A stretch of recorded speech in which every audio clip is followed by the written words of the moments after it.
Assalamualaikum warahmatullahi wabarakatuh. Bismillahirrahmanirrahim. Saya akan ngaji tentang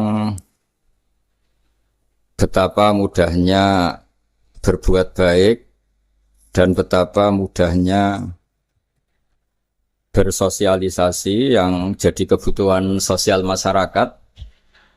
Kemudian di saat yang sama sebagai kebaikan menurut Islam. Ini saya baca kitab yang sangat otoritatif, yaitu kitab Sahih Muslim, di mana kita tahu dalam Islam, pegangan ahli sunnah wal jamaah, juga pegangan ulama seluruh dunia adalah Al-Kutubus Sittah, kitab 6, diantaranya yang hadis Bukhari Muslim. Di sini ketika Nabi ditanya tentang beberapa kebaikan, yaitu dari pertanyaan Ayul A'mali Afdol, amal apa yang terbaik? Di antaranya Nabi menyebut sekian, iman billah, iman kepada Allah Ta'ala. Kemudian ini yang penting dilakukan semua pemimpin, oleh bupati, oleh wakil bupati, oleh seluruh pemimpin, baik struktural maupun kultural, maupun pemimpin kecil, yaitu di keluarga, yaitu Nabi ngendikan di antara misi Islam adalah memperdekakan budak. Kemudian ada yang lagi tanya lagi, fa'illam af'al. Lalu dari sekian kebaikan yang butuh biaya itu saya tidak mampu melakukan ya Rasulullah. Kalau nyumbang masjid saya tidak mampu. Kalau berbuat bikin fasilitas umum saya tidak mampu. Ada yang sekian pertanyaan dari sahabat, kalau misalnya kebaikan yang butuh biaya kami tidak mampu, termasuk di sini disebutkan kemampuan berhaji, kemampuan zakat, kemampuan sedekah. Kalau semua itu kami tidak mampu ya Rasulullah. Kata Nabi, tu'inu soni'an aw tasna'u li akhraq. Ini di Sahih Muslim di bab iman dengan judul Babu bayani kaunil iman billah afdalal a'mal. Kalau saya tidak mampu semua melakukan itu ya Rasulullah, yaitu melakukan kebaikan yang butuh biaya. Kayak bangun masjid, bangun jalan, bangun fasilitas-fasilitas publik. Tu'inu soni'an aw tasna'u li akhraq. Tu'inu nulungi sira soni'an ing wong sing ahli sun'ah, ahli kreatif atau ahli, kalau orang sekarang itu bilang dia pekerja. Dia pekerja rumahan atau production house atau apa saja. Aw tasna'u li akhraq. Atau kamu membantu orang yang tidak punya pekerjaan. Terus sahabat masih tanya, aro'aita indo'iftu an ba'dil amal. Kalau semua kebaikan aktif saya tidak mampu melakukan ya Rasulullah, kebaikan menolong orang lain, kebaikan yang bersifat aktif. Jawabnya Nabi, dan ini pegangan saya, pegangan kita semua, panduan dari Rasulullah SAW, Nabi ngendikan, takufu syarroka anin nas fa innaha shadaqatun minka ala nafsik. Ya, saya ulang lagi, takufu syarroka anin nas fa innaha shadaqatun minka ala nafsik.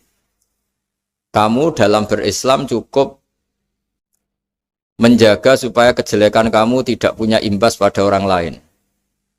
Ya, ini penting dalam Islam. Jadi kalau tidak bisa berbuat baik, potensi keburukan kita jangan sampai menimpa orang lain. Keburukan itu bisa kejahatan kriminal, bisa kejahatan pidana atau merugikan orang lain, atau kejahatan yang tidak sampai kriminal tapi mengganggu orang lain. Misalnya contoh gampang ini, saya sumpek-sumpeknya sendiri ingin jalan-jalan, main di teman yang di jam kerja. Ini kan sumpek-sumpeknya saya sendiri ingin hiburan, terus wisata atau dolan ke teman yang sebetulnya saat itu dia mungkin ngaji atau kerja atau harus memenuhi kewajiban cari nafkah. Gara-gara nemuin saya, akhirnya dia dikomplain sama majikannya, atau gara-gara nemuin saya, dia akhirnya tidak ngaji sama santrinya, atau gara-gara nemuin saya, dia terganggu aktivitasnya. Itu juga tidak boleh, karena berarti keburukan kita punya akibat pada orang lain. Jadi kaidah dalam Islam itu kalau tidak berbuat baik, potensi keburukan kita ini jangan sampai menimpa orang lain. Sehingga di sini Islam menyarankan uzlah. Uzlah itu nyepi. Jadi misalnya kita baru penat, baru bawaannya itu emosi, baru gak suka kumpul orang, itu ya sebaiknya jangan jalan-jalan. Karena di antara kebaikan Islam itu tabassum, senyum, atau talqatu wajhin, ceria. Tapi karena kita mungkin jatuh kredit, jatuh hutang, atau punya masalah keluarga, sehingga bawaan kita itu emosi. Nah, dalam seperti ini sebaiknya uzlah, menutup diri. Sehingga kata Rasulullah SAW dalam zaman akhir di antara kebaikan itu kamu meninggalkan manusia aktivitasnya, kemudian watadaun nas min syarrik, kamu meninggalkan manusia supaya enggak kena keburukan kamu. Jadi ada momen, ada saat di mana kita mungkin kalau ketemu orang itu bawaannya ingin sengak, ingin ngomong yang enggak enak, atau kita baru penat, itu sebaiknya uzlah saja, mengurung diri di kamar atau isolasi sendiri, karena bawaannya baru emosi. Nah, ini yang jarang dipraktekkan. Kalau sekarang malah banyak yang saat susah, malah bawaannya ingin namam, ingin menvonis orang lain atau ngadili orang lain.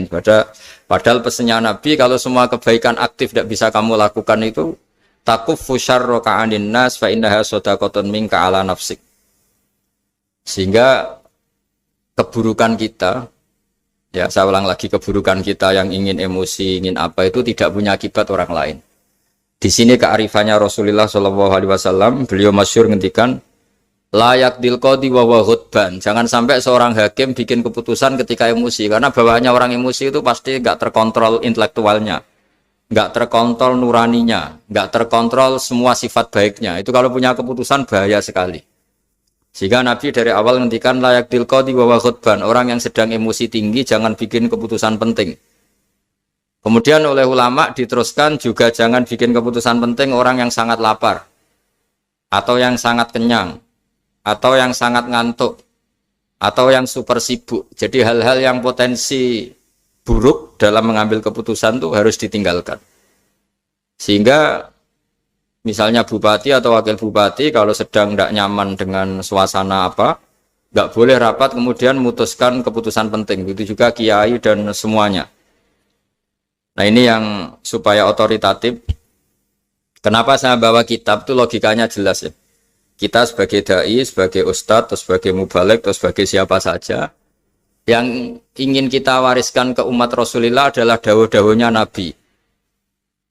Dan kalau kita ngaji tidak pakai kitab, itu sebenarnya umat kita jejali dengan pikiran kita, dengan ide kita. Jangan-jangan ide kita, pikiran kita ini tidak mewarisi pikiran Islam, tapi pikiran kita atau emosi kita. Tapi kalau kita baca kitab, artinya umat ini berhak mendapat apa yang diteladankan dan disabdakan oleh Rasulullah SAW.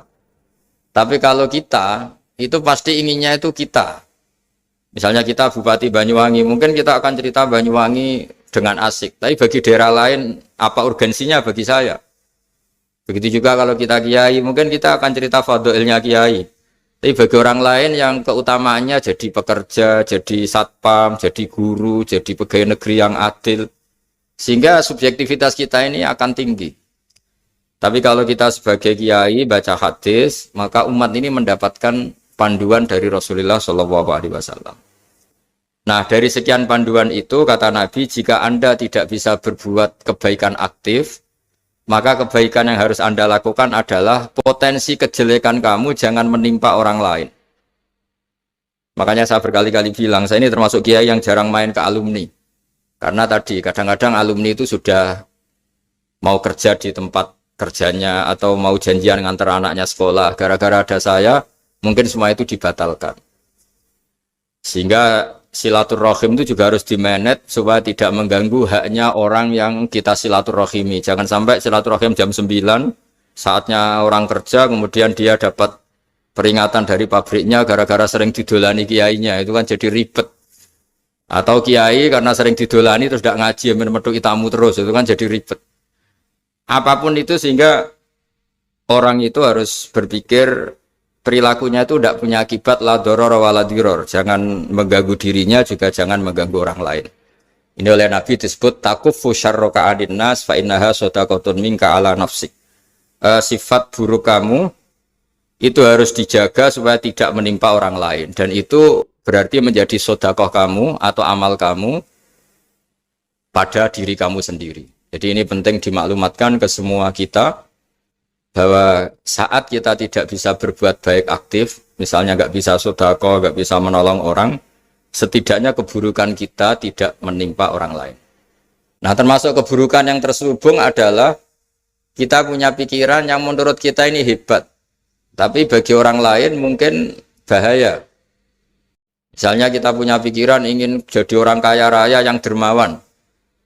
Itu artinya kan pikiran baik karena ingin jadi dermawan. Tapi artinya bayangkan orang lain tuh miskin semua butuh derma kamu. Mana mau orang lain kamu bayangkan miskin butuh derma kamu. Orang lain juga bayangkan dirinya kaya gak butuh derma kamu. Itu namanya kebaikan yang subjektif. Kamu ingin jadi kiai yang ngajarin orang banyak. Oke, itu baik. Tapi kan berarti kamu bayangkan orang lain gak bisa ngaji terus kamu saja yang bisa ngaji sehingga kamu yang ngajarin.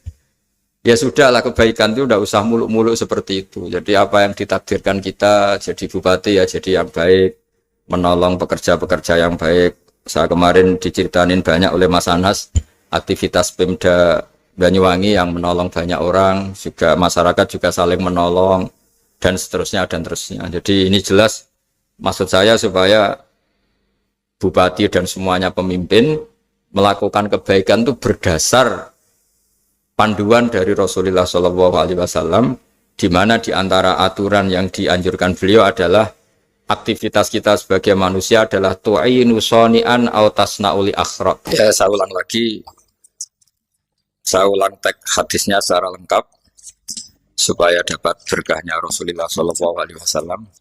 Ada beberapa pertanyaan dari sahabat, ya Rasulullah, jika saya tidak bisa berbuat baik yang berbiaya atau tidak bisa berbuat baik yang aktif, apa yang saya harus lakukan? Nabi ngendikan tu'inu shani'an aw tasna'u li asra. Kamu membantu orang yang pekerja atau kreatif, orang-orang yang kreatif atau pekerja apa saja kamu bantu dan bantu orang yang tidak punya pekerjaan. Terus ditanya lagi, qultu ya Rasulullah ara'aita in dha'iftu an ba'dil amal. Bagaimana kalau itu pun saya tidak bisa ya Rasulullah? Terus Nabi ngendikan tafuqifu syarraka anin nas fa innaha shadaqatun minka ala nafsik. Yang penting keburukan kamu tidak menimpa ke orang lain dan itu bagian dari sedekah kamu. Nah, perlu saya ingatkan ke semua kita lah. Makanya pentingnya membaca umat Islam dengan ilmu ushul fikih. Saya berkali-kali bilang, jika ada seseorang tidur, itu jangan kamu baca sebagai tidur yang meninggalkan tahajud, meninggalkan sholat qiyamul lail, meninggalkan wiridan di malam hari. Tapi juga bacalah saat itu dia tidak dugem, tidak maksiat, tidak narkoba.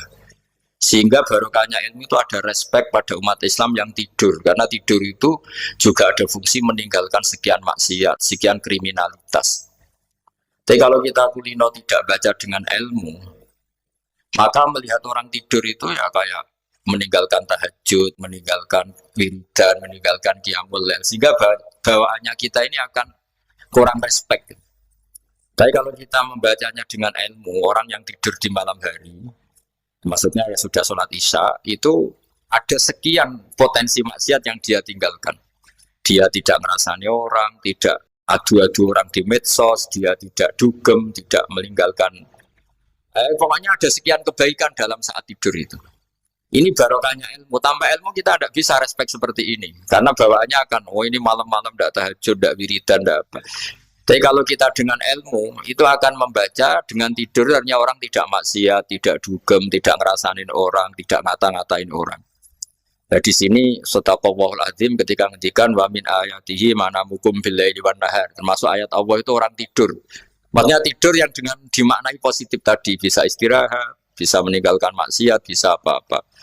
Nah ini di sini hebatnya Rasulullah SAW ketika beliau memandu kebaikan. Di antara kebaikan itu apa? Takufu syarroka anin nas fa innaha shadaqatun minka ala nafsik. Kamu, potensi buruk kamu atau keburukan kamu jangan sampai menimpa pada manusia, pada orang lain. Dan itu bagian dari sedekah kamu. Ya, saya mohon maaf sama Bu Bupati, sama semua Pemda, sama Wakil Bupati karena saya tidak bisa lama-lama. Saya punya wadifah. Tadi ini pun sudah ngurting ngaji saya karena saya harus ikut ngaji di sini. Dan mari sama-sama berdoa. Al-Fatihah. Jadi status gambaan ini kita mantapkan dulu. Jangan ada status lain kita di depan Allah kecuali status kehambaan. Saya punya analogi dan itu saya ulang-ulang karena di antara ciri Quran itu mengulang-ulang sesuatu yang harus jadi pegangan. Saya ulang lagi, di antara ciri Quran itu mengulang-ulang sesuatu yang jadi pegangan.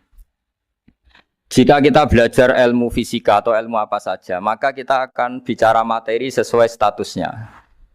Jadi kita harus latihan untuk iman kepada Allah. Saya tanpa mengurangi rasa hormat, saya memberi contoh begini ya. Ini jam, materinya dari besi. Ini kertas, materinya ya kertas. Tentu secara fisik, orang akan bilang jam ini lebih kuat timbang kertas. Dan itu pasti dibenarkan dari segi materi. Tapi kalau Anda beragama dan Anda tahu bahwa pengendali alam raya ini Allah Ta'ala, maka kamu akan bilang, terserah Gus Baha. Gitu. Bisa saja jam ini saya punya niat saya hancurkan, kertas yang lemah ini saya simpan.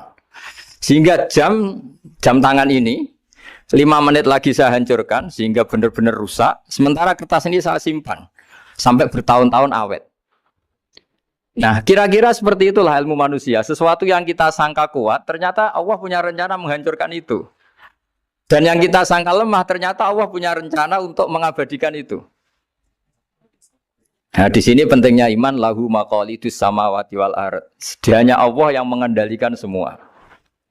Jadi jangan mentang-mentang kita punya ilmu bahwa materi besi itu lebih kuat timbang kertas, terus kita pastikan bahwa besi lebih awet ketimbang kertas. Kita sisakan satu keyakinan, terserah Allah, terserah pengendalinya. Nah itu agama, bilang terserah pengendalinya itu agama. Ya mungkin tadi aja problem sinyal, saya ulang lagi. Ibarat saya ini megang jam tangan, yang materinya dari besi. Ini kertas yang materinya lemah. Tentu kita akan bilang bahwa jam atau besi lebih kuat ketimbang apa? Kertas. Tapi Anda salah. Anda harusnya ngomong bahwa terserah pengendalinya. Bisa saja saya punya rencana menghancurkan besi ini sehingga 5 menit lagi hancur. Dan saya ingin mengabadikan kertas ini saya simpan di tempat yang aman. Nah kira-kira agama itu bukan anti ilmu. Sehingga agama boleh kamu mengatakan besi ini lebih kuat ketimbang kertas. Tapi harus kamu tambahi dari segi materi. Tapi kalau dari segi pengendalinya maka kita jawab terserah Allah Subhanahu wa ta'ala. Nah ini di sini pentingnya beragama. Jadi meskipun Mars tuh kayak apa kuatnya, bumi, gunung kayak apa kuatnya. Ternyata gunung yang kita kira kuat, ternyata nyimpan magma yang potensi meledak. Yang gunung kecil, yang kelihatan dari pasir kecil yang tidak berdaya, ternyata nggak nyimpan magma, jadi nggak direncanakan untuk diledakkan. Itu, nah agama itu seperti itu, yang disebut di surat Yasin misalnya Allah itu siapa? Biyadihi malakutu kulli, yang dalam kendalinya itu semuanya di alam raya ini. Sehingga di kehidupan nyata juga sama. Ada orang yang nekuni ilmu ekonomi, tapi miskinnya Masya Allah. Ada yang gobloknya Masya Allah tapi kaya. Ada kiai yang punya doa banyak, hidupnya biasa. Yang nggak punya doa kaya. Itu saya pernah baca di sebuah hadis qudsi. Ada riwayat begini. Nabi Musa ketemu Allah ditanya. Limadza kata Allah. Kenapa saya memberi rezeki orang yang bodoh? Mak itu orang yang bodoh sekali. Kadang tak ciptakan dia jadi orang kaya. Dan yang pintar ekonomi kadang tak ciptakan jadi orang miskin. Si Nabi ini tanya, kenapa ya Allah? Supaya dia tahu yang mengendalikan rezeki itu saya, bukan ilmunya dia. Katanya. Jadi banyak orang, misalnya kita yang pintar, dipekerjakan orang yang nggak pintar. Yang punya pabrik tidak pintar, mengerjakan orang yang pintar. Jadi ya kira-kira agama itu seperti itu. Sehingga dalam kita beragama itu yang paling ditekankan itu tawadhu. Tawadhu itu merasa sopan atau memang sopan betul. Kalau dalam Ihya disebut sekiranya Anda tidak bisa tawadhu secara rasa, tawadhulah secara ilmu. Saya ulang lagi ya, sekiranya Anda tidak bisa tawadhu secara rasa, tawadhulah secara apa? Ilmu. Karena ilmu itu akan abadi. Saya beri contoh begini, saya ini kan misalnya kiai di kampung saya atau di kecamatan saya. Saya mungkin bisa merasa hebat karena saya tokoh di sini. Tapi pastikan sebelum ada saya yang bernama Baha ini, agama sudah jalan. Dan di daerah lain yang nggak kenal saya juga agama sudah jalan. Betapa tidak pentingnya saya di kawasan-kawasan yang nggak butuh saya atau di era yang sebelum ada saya. Nah dengan ilmu seperti itu orang pasti tawaduk karena dia tahu daerah yang nggak ada saya ternyata ya ada masjid, ada agama. Periode yang sebelum ada saya juga agama jalan. Sehingga kita tidak kumo luhur, wah kalau nggak ada saya agama nggak jalan. Zaman Wali Songo tidak ada saya agama ya jalan. Ekonomi juga gitu. Kalau Anda pakar ekonomi yang mensejahterakan rakyat, cara tawaduk itu kalau nggak bisa dengan rasa, dengan ilmu. Sebelum ada kamu banyak orang kaya. Banyak orang yang nggak kenal kamu juga kaya. Banyak periode yang saat itu udah ada Anda juga kaya. Berarti Anda ini tidak siapa-siapa. Makanya saya pernah didatangin seorang profesor. Ini kisah nyata. Gus, sebetulnya saya dengan bapak saya itu pinter mana. Bapak saya itu tidak tamat SD. Tapi saya bisa profesor. Saya ini profesor. Anak saya naik kelas saja sudah senangnya bukan main. Setidaknya ini orang bodoh bisa menciptakan orang pinter. Yang orang pinter kesulitan menciptakan orang pinter lagi. Nah, kalau kita tidak bisa tawaduk secara rasa, tawaduklah secara ilmu. Ikhlas juga gitu, saya sering ngajarkan ikhlas di beberapa kesempatan ngaji. Kalau Anda tidak bisa ikhlas secara rasa, ikhlaslah secara ilmu, pasti bisa, bukan mungkin bisa, pasti bisa. Secara ilmu, makanya di Quran disebut fa'lam annahu la ilaha illallah. Ilmu, fa'lam itu dari kata ilmu. Saya beri contoh, saya mulai kecil sampai sekarang saya sekitar umur 50 tahun. Mulai kecil sampai sekarang itu ya bilang kalau kertas ini putih. Itu ya ada yang gaji, ada yang bayar. Tapi saya selalu bilang kertas ini putih. Yang hitam ya saya katakan hitam, yang merah saya katakan merah. Kenapa? Karena itu fakta. Saya ulang lagi, karena itu fakta. Sehingga saya untuk mengatakan putih tidak perlu ada yang bayar. Sehingga ketika kita latihan sholat, latihan ibadah, dan mengakui Allah itu sebagai Tuhan kita akan malu. Loh, faktanya Allah itu kan Tuhan. Mau mengatakan fakta kok minta upah ini gimana? Kita mengatakan Allah Tuhan itu sama dengan mengatakan kertas ini putih. Sama-sama itu fakta. Sama seperti saya mengatakan Pak Jokowi itu presiden kami. Itu kan fakta. Masa nunggu kalau dikasih BLT katakan presiden. Kalau enggak ya enggak. Itu kan ribet jadi. Pak Manut misalnya rektor UGM. Mbok saya enggak digaji di sana atau enggak kerja di sana bilang kalau beliau itu rektor. Pak Ganjar gubernur Jawa Tengah. Mbok saya dikenal apa enggak ya beliau tetap gubernur. Lama sekali kita mengatakan fakta itu ikhlas. Ikhlas itu artinya enggak minta apa-apa. Karena kita ingin ngomong sesuai fakta. Nah Allah Tuhan itu fakta gitu. Nah kenapa untuk mengatakan Allah Tuhan nunggu? Dah saya ini Tuhan kamu. Ya nunggu dulu Gusti kalau engkau masukkan kami ke surga, engkau Tuhan. Kalau enggak ya enggak jadi. Tidak bisa seperti itu. Ya Allah tetap Tuhan. Nah kalau Anda tidak bisa ikhlas secara rasa, ikhlaslah secara ilmu. Ilmu ya tadi kita akan selalu bilang yang putih, putih, yang hitam, hitam. Makanya ini pentingnya ilmu.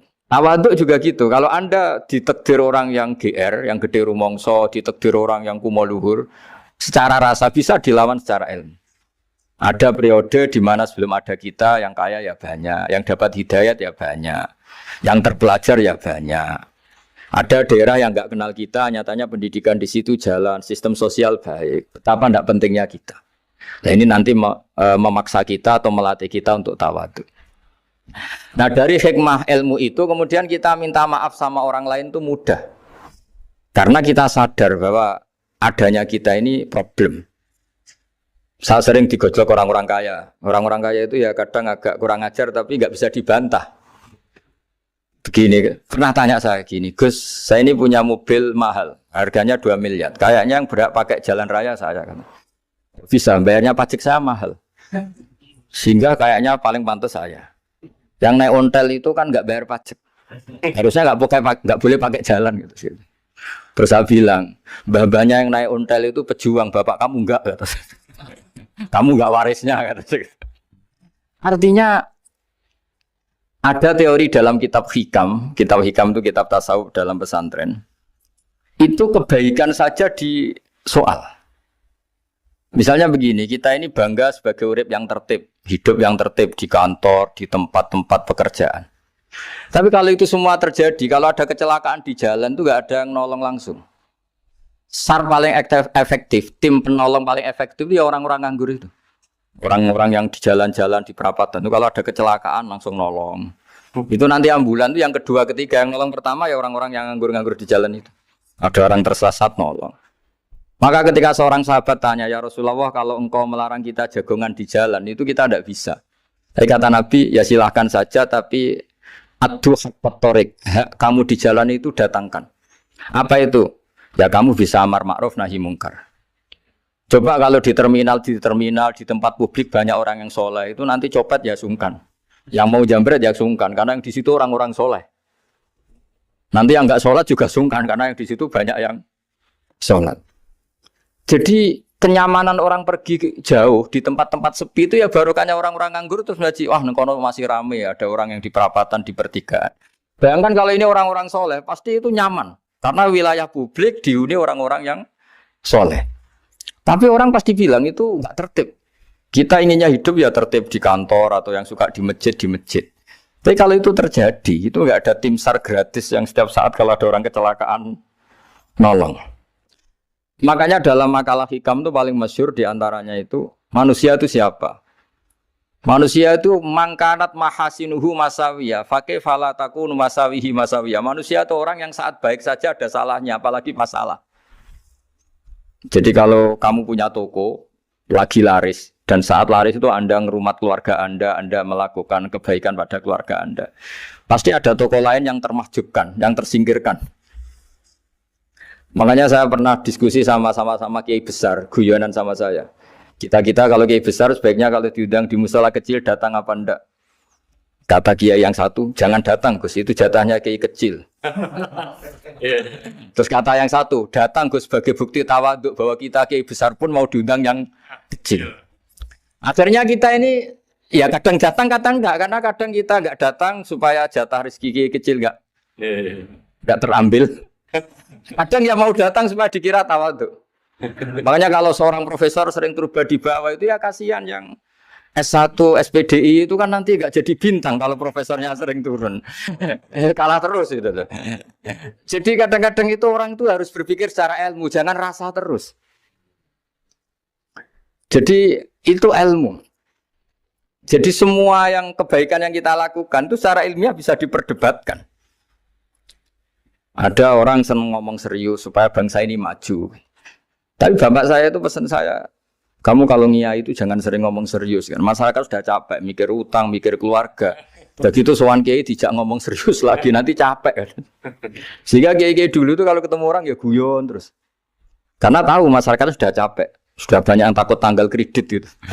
Sudah takut tanggal kredit, takut problem sowan kiai diancam neraka lagi itu kan ketakutan berkali-kali. Jadi makanya ini kan kebaikan itu dievaluasi karena kita tidak nabi, tidak wali. Jadi kalau kata hikam itu apa yang Anda kira baik itu ada masalah. Apalagi sedang masalah. Saya sering cerita ada orang suami istri harmonis sekali. Itu tanyakan ibunya, pasti mulai gak peduli dengan ibunya karena terlalu harmonis dengan istri. Tapi itu pasti bukan mungkin lagi. Jadi jangan tanya istrinya, tanya ibunya. Oh, jok nikah lupa saya. Ngalor ngidul sama istrinya. Tanyakan temannya. Wah, itu jok nikah lupa temennya. Tapi yang baik sama teman, tanyakan istrinya. Jatah belanja untuk ngopi. Begitu terus itu. Jadi siklus sosial itu. Nah, di sini pentingnya saling minta maaf karena dalam kebaikan kita pasti ada kesalahan. Ketika karir kita baik di pemerintahan maupun di kampus, pasti dengan sendirinya ada yang agak tersingkirkan. Meskipun itu sudah hukum alam. Tapi apapun itu kita harus minta maaf. Makanya banyak saya sering cerita berkali-kali. Dulu itu ada dua nabi yang seangkatan. Itu luar biasa debat ilmiahnya. Tapi debat baik. Mulai dulu ya ada polemik itu ya mulai dulu ya ada. Yang Nabi Yahya itu suka berkawan orang-orang soleh. Kalau ditanya kenapa kamu berkawan orang-orang soleh? Ya enak lah. Karena berkawan orang soleh. Yang Nabi Isa sering berkawan orang-orang yang nggak jelas. Ditanya, kenapa Anda suka berkawan orang-orang yang nggak jelas? Innama ana tabibun udawil mardo. Nabi dan kiai itu ibarat dokter, ya tentu menyembuhkan yang sakit. Kalau Anda seorang dokter pasti neliti daerah-daerah pandemi, masa neliti daerah sehat? Nah, jadi dulu bapak wasiat ke saya gitu, kowe nak jadi kiai kok bengkel. Jadi kiai itu kayak bengkel. Kalau nggak siap dadani orang nggak jelas ya jangan jadi kiai kan. Itu ya, tapi kan masalahnya kita sendiri solehnya pas-pasan, takut terkontaminasi. Jadi yang jelek bukan jadi baik, kita yang baik jadi jelek. Nah itu kan mulai dulu ya polemik sejauh mana kita punya kekuatan untuk tidak terpengaruh yang negatif. Yang negatif terpengaruh kita menjadi positif. Jadi ini cerita-cerita sawalan bahwa dalam kebaikan kita itu ada kesalahan. Maka kita tetap istighfar, tetap saling minta maaf. Dulu bapak saya kalau diceritain ada seorang kiai sampai sepuh jadi imam masjid, istiqomah sekali. Dulu bapak saya itu guyu. Ya istiqomah, tapi wong liya terus ra iso dadi kader. Jadi calon-calon kiai ini sudah putus asa karena nggak pernah punya kesempatan jadi imam. Jadi di balik istiqomah itu ya ada memahjubkan orang lain. Makanya alhamdulillah di Indonesia itu ada pegawai pensiun. Kalau ndak habis itu. Karena yang anyar-anyar itu mesti ini kurang pengalaman, ini kurang senior. Tapi barokahnya ada pensiun kan gantian. Masalahnya di dunia kiai itu udah ada pensiun. Tambah sepuh tambah mantap, tambah sepuh tambah mantap. Nah itu sebaiknya ya mulai mundur-mundur sedikit dari imam masjid itu. Ya nyari-nyari yang lain lah supaya ada kaderisasi, ada. Jadi intinya itu di balik kebaikan yang kita lakukan pun itu ada masalah sehingga kita butuh istighfar. Di sini pentingnya dawuhnya para wali-wali, dulu ada istilah wastighfaruna yahtaju ilal istighfar. Ketika kita minta maaf, sebetulnya minta maaf sendiri itu butuh minta maaf lagi. Minta maaf lagi itu butuh minta maaf lagi. Misalnya saya dengan Mas Hilmi ini akrab, pernah pakai uangnya misalnya. Itu kadang kita bayar itu malah tersinggung, kok kayak orang lain saja bayar. Minta maaf juga gitu, kalau kamu punya teman akrab, terus minta maaf resmi itu tersinggung. Kayak wong liya ae jaluk sepuro. Jadi kadang jaluk sepuro itu malah masalah. Itu kan sama, kamu punya teman akrab terus kalau mau main, assalamualaikum, sakit masuk nopo boten, angsal boten. Boleh enggak main, itu mesti teman kamu tersinggung. Kok kayak orang lain saja. Artinya ketika Anda merasa benar karena protokoler ketika masuk ke teman, ternyata itu salah. Teman kamu maunya enggak protokoler karena sudah akrab. Tapi ketika kita merasa akrab, ternyata selonang-selonang dianggap problem, kita tidak pernah tahu. Nah di sini kata ulama-ulama, minta ampun itu kebutuhan manusia, karena dalam kebaikan kita pasti ada kesalahan. Makanya disebut wastighfaruna yahtaju ilal istighfar. Kita selalu diajari Rabbana dzalamna anfusana, ya Allah, kita ini selalu mendolimi diri kita sendiri. Jadi saat kita baik pun ada unsur kesalahan. Yaitu tadi, kalau Anda jadi orang pasti ada yang termahjubkan.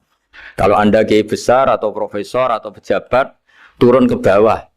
Ya kalau gubernur turun terus ya bupati gak jadi bintang. Kalau saya kiai besar misalnya turun terus ya kiai kampung itu ya kasihan. Saya pernah diundang Manakipan tidak datang itu kiai kecil bilang, "Matur nuwun Gus gak teko, aduh iwake. Aduh iwake gak untuk saya," katanya. Barokahnya saya ada. Itu lucu ya, matur nuwun betul. Matur nuwun Gus jenengan gak dugi jadi. Akhirnya jatah besarnya untuk saya. Nah, tapi yang punya rumah komplain. Gus udah nggak tahu teko PP aku wong cilik. Nah, ini saya harus mendahulukan versi Sohibul Bait yang punya rumah apa versi kiai yang termahjubkan. Artinya pilihan apapun saya harus istighfar karena ada saja unsur salahnya. Ya makanya ini kan makanya ya saya minta UGM juga saya sering undang saya terus nanti dikira karena kampus besar Gus Wak mau juga keliru lagi. Kalau 1-2 kali mungkin boleh, kalau keseringan ya nggak boleh. Nanti itu dikira saya maunya hanya sama kampus besar, padahal saya sama RT ya sering datang juga. Nah ini yang terakhir saya bacakan teks otoritatif sebagaimana janji saya. Kata Rasulullah SAW di sebuah hadis. Ini terakhir nanti supaya nggak lama-lama saya juga punya wadhifah. Ada orang itu punya hutang. Hutang itu ya hutang, memang hutang. Singkat cerita orang itu tidak bisa bayar sampai akhirat. Dan aturannya Allah, orang yang punya hutang tidak bisa bayar ini harus diaudit, harus diselesaikan di akhirat. Kalau tidak bisa diselesaikan di dunia, diselesaikan di akhirat. Walhasil akhirnya di akhirat itu ditagih dan tidak mampu bayar. Karena di akhirat sudah tidak ada kredit, tidak ada ATM, tidak ada apa saja. Terus kata Allah, solusinya kebaikan kamu dikasihkan yang ngutangi. Ternyata kebaikan dia tidak cukup juga. Bayarnya apa? Kejelekan yang ngutangin dikasihkan yang utang. Kayak apa celakanya? Kebetulan yang ngutangi salahnya banyak, ini kan repot. Tapi Allah itu tidak suka kalau ada orang mukmin yang satu saudara kemudian masuk neraka karena saudaranya ini. Kata Allah, jika ini masuk neraka berarti disebabkan komplain atau ketidakikhlasan temannya yang mukmin. Masa orang mukmin menyebabkan mukmin yang lain masuk neraka? Allah tidak ingin. Makanya di antara nikmatnya beragama itu ukhuwah, persaudaraan. Baik persaudaraan atas nama iman atau atas nama kebangsaan atau atas nama kemanusiaan. Akhirnya si yang ngutangi ini tadi, jangan dibahasakan kreditur, nanti kita kayak banknya yang ngutangin lah nanti. Ya bahasa gampangnya yang ngutangin, karena tidak semua orang ngutangnya sama bank. Sama Allah ditunjukkan satu surga yang luar biasa. Nanti tak baca teks Arabnya ya, supaya dapat berkahnya bahasa Arab. Terus saking mewahnya surga itu, si yang ngutangin tanya, ya Allah itu untuk nabi siapa? Karena semewah itu pasti untuk kelas nabi. Atau untuk wali siapa? Katanya, terus kata Allah, sabda Allah, untuk siapapun yang mampu membeli. Lalu siapa yang bisa membeli surga semewah itu? Kamu bisa. Terus, dengan apa ya Allah? Kamu mengampuni teman kamu itu. Kamu bebaskan dari utangnya. Nanti tak kasih surga itu. Terus, akhirnya sama Allah, kata orang itu, ya Allah saya bebaskan. Ya sudah, kamu berdua masuk surga. Karena Allah tidak ingin ada kasus aneh. Dua orang mukmin ini kan bersaudara. Masa bersaudara kemudian yang satu menjadi penyebab masuknya neraka karena ini tidak mau memaafkan. Artinya kalau kita syawalan itu harus benar-benar mau memaafkan, karena kalau tidak Anda menjadi penyebab teman kamu masuk neraka.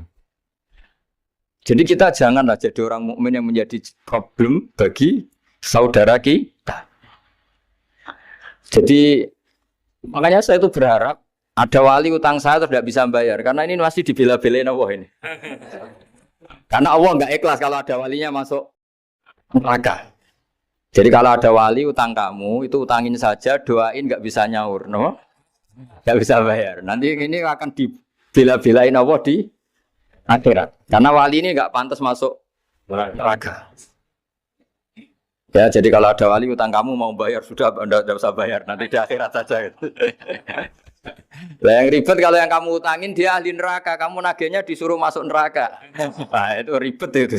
Sudah utang dia ahli neraka. Ya tak baca teksnya supaya ini ada di kitab Ihya halaman 197 juz 2. Status hadisnya waqala sahihul isnad, kata Imam Hakim, hadis ini sahihul isnad. Saya baca Arabnya nanti insyaallah sebagian ya supaya kelihatan teks aslinya di bab hukukul muslim. Bainama Rasulullah sallallahu alaihi wasallam jalisun izdhika hatta badat sanayahu. Nabi ketika santai-santai duduk tahu-tahu tertawa sampai gigi depannya itu kelihatan. Jadi tertawa sangat sampai gigi depannya kelihatan. Yang notabene beliau sering hanya senyum, kali ini tertawa betul sampai gigi depannya kelihatan. Faqala Umar radhiyallahu anhu ya Rasulullah bi abi anta wa ummi malladhi adhakaka. Apa yang bikin kau sampai tertawa seperti itu? Qala rajulani min ummati jasaya baina yaday rabbil izzah. Dua lelaki dari umatku sama-sama sungkeman nuntut keadilan di depan Allah. Jasaya itu sungkem, duduk bersimpuh itu kalau dalam bahasa Arab itu apa? Namanya jasiyah. Faqala ahaduhuma ya rabbi khudli madlamati min hadza. Faqala wa rudda ala akhika madlamata. Qala ya rabbi lam yabqali min hasanati syai'un. Faqala wa ta'ala li talib kaifa tasna'u bi akhika wa lam yabqalahu min hasanati syai'un. Faqala ya rabbi falyahmil anni min auzari. Kalau kebaikannya dia tidak cukup, ya salah saya supaya dilimpahkan ke dia. Terus summa fadat aina Rasulillah sallallahu alaihi wasallam bil buka. Nabi di tengah-tengah cerita tuh nangis. Senangis-nangisnya karena habis seneng lalu nangis karena ini kan kebaikannya sudah dikasihkan habis cukup enggak cukup. Akhirnya kejelekan yang ngutangin ini diberikan. Makanya kalau kamu ingin masuk surga, utangi orang-orang soleh sebanyak-banyaknya. Dan doain nggak bisa apa? Nyaur. Tapi tak jamin orang soleh itu nggak suka utang. Karena hidupnya sederhana ini. Karena dari awal ini ngaji untuk seneng ya, untuk farhah itu seneng. Nggak tahu saya bacanya farhatul aidin wa falahul faizin ya, Pak Ketua, Pak Tamam. Saya cerita sedikit tentang seneng ya, al-farah. Dalam Islam seneng itu sudah ibadah. Jadi di antara ibadah terbaik manusia itu seneng. Jadi kalau analoginya kita dikasih rumah teman atau mertua atau guru atau siapa saja. Hal paling menjengkelkan itu ya sudah dapat gratisan gerutu. Gerutu itu geremeng. Nah ini kita sudah pakai buminya Allah itu gratis, pakai airnya ya gratis, pakai oksigen ya gratis. Kok masih gerutu itu sudah jadi hamba yang nggak benar. Jadi bayangkan kalau kita pakai oksigen bayar, pakai buminya bayar, pakai airnya bayar semua. Kayaknya kita tidak mampu membayar. Dan kita sama Allah hanya disuruh ikrar, disuruh sujud. Pentingnya ilmu satu bahwa itu akan menjadikan satu perilaku. Misalnya begini ya, dulu itu kiai-kiai Jawa zaman dulu itu berpatokan karena dulu pemerintahan Hindia Belanda, seorang lagi masih pemerintahan Hindia Belanda. Itu dalil yang sering diutarakan itu sebaik-baiknya umara itu yang datang ke ulama, terus sejelek-jeleknya ulama itu yang datang ke umara. Tapi semenjak pemerintahan Indonesia dan kemudian ditandai beberapa tokoh kayak Gus Wahid putra Kiai Hasyim jadi Menteri Agama. Ada Gus Wahid putra Kiai Wahab juga jadi Menteri Agama. Ada Kiai Fathur Rahman, keluarga Mbah Maimun, keluarga Sarang juga pernah jadi Menteri Agama. Kemudian bersamaan dengan itu dibangunlah satu pegangan ilmu.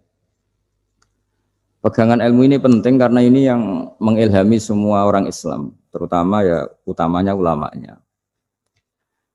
Ada seorang ustadz, seorang guru ngaji yang karena melihat rata-rata penguasa itu zalim ya, datang ke Harun ar-Rasyid.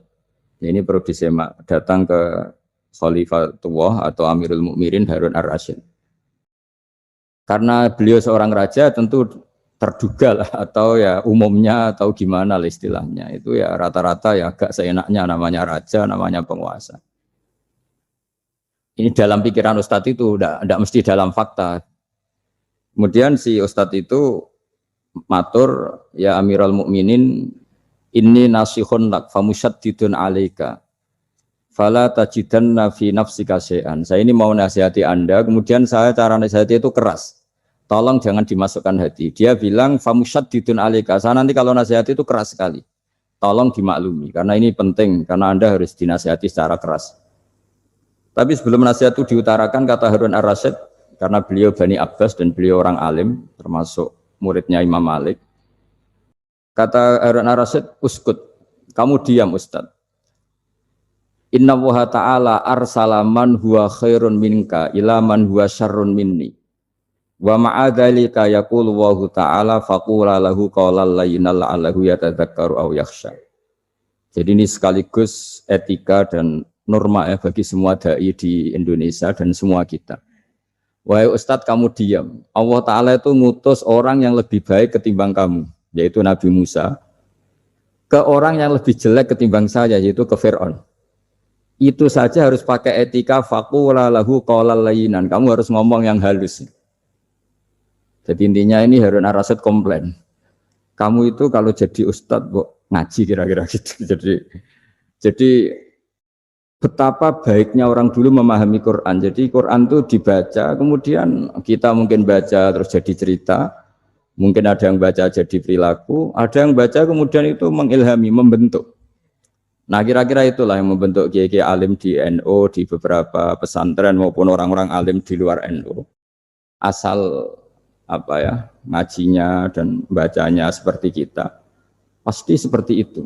Karena cara berpikir tadi sudah. Jadi akhirnya si Ustadz tadi keluar dan minta maaf, anta a'lamu minni. Ternyata engkau lebih alim ketimbang saya. Jadi kalimat famusyad ditun alika, saya akan keras cara memberi nasihat. Itu yang diket, yang dipotong, yang dibatalkan atau yang diralat oleh Khalifatul Harun ar-Rasyid. Yaitu dikatakan inna wa ta'ala arsala man huwa khairun minka ila man huwa syarrun minni.